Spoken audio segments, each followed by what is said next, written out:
sector. I mean, if you think of debt as the first charge, and the government noting the same, the government has to come up with creative ways of raising enough funds to be able to meet their obligations. That would mean finding new ways of raising more taxes for them to be able to meet their obligation. Now, with that then, how does what is considered to be high debt affecting cost of living in the country and inflation, if that would be a question one asks?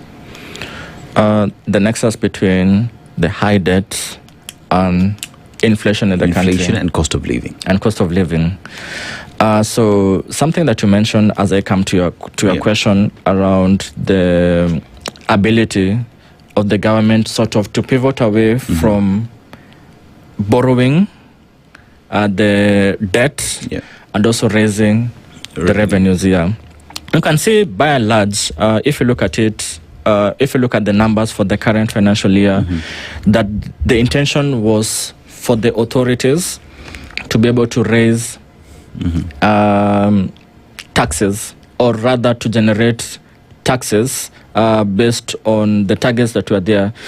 So there was an increase of around 300 billion. The ordinary revenue target between what was there last financial year that ended in June, and the current financial year. But having seen the numbers that came out as of the end of last financial year, and we think that by and large it will be difficult for the authorities to be able to raise the revenue. So it's one thing to have a target, and it's another thing how the actual pans out, the outturn comes out in any given financial year. We've been seeing that there's some shortfalls, some revisions in the revenues here in there, year in, year out, in any given financial year. So that also means that even as this current financial year rolls by, it will be challenging for the authorities to be able to meet the revenue target. So we should expect some revisions in the target as we see the outturn actually coming out. So the question around the debt that we have and the cost of living. So these are, let me just sort of disaggregate it. So the cost of living speaks about inflation, but the inflation, there are two facets to it. There's the costs or the costs getting higher. Look at 2 months ago, 3 months ago, 5 months ago, when the US-Iran war blew up, and the cost of fuel jumped because of this crisis that panned out. And because of that, it filtered into the Kenyan economy because we import the oil, but the oil prices had gone higher, and oil drives everything.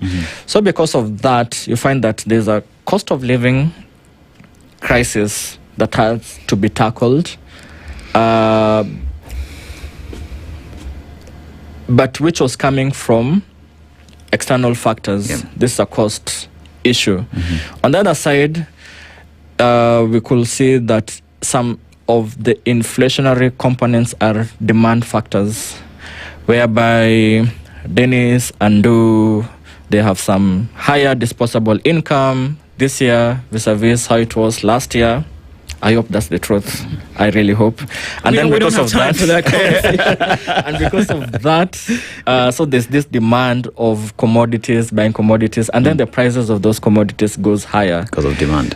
Because of that, but that one we haven't seen that filtering in the economy, in the sense that ideally, if that was the case, what you call the core inflation. Core inflation is now, they are not those volatile components, be it on the food side, be it on the fuel. These are now the core, which could ideally be driven by demand or higher disposable income. But that is not the case. So I find that our inflation largely has been driven from a cost side as opposed to the demand side.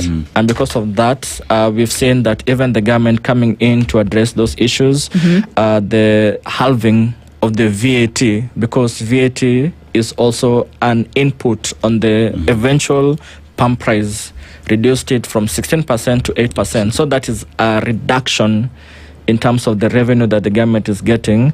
And that meant that even we saw a supplementary tool that was brought sometime towards the end of the last financial year as a result of those factors.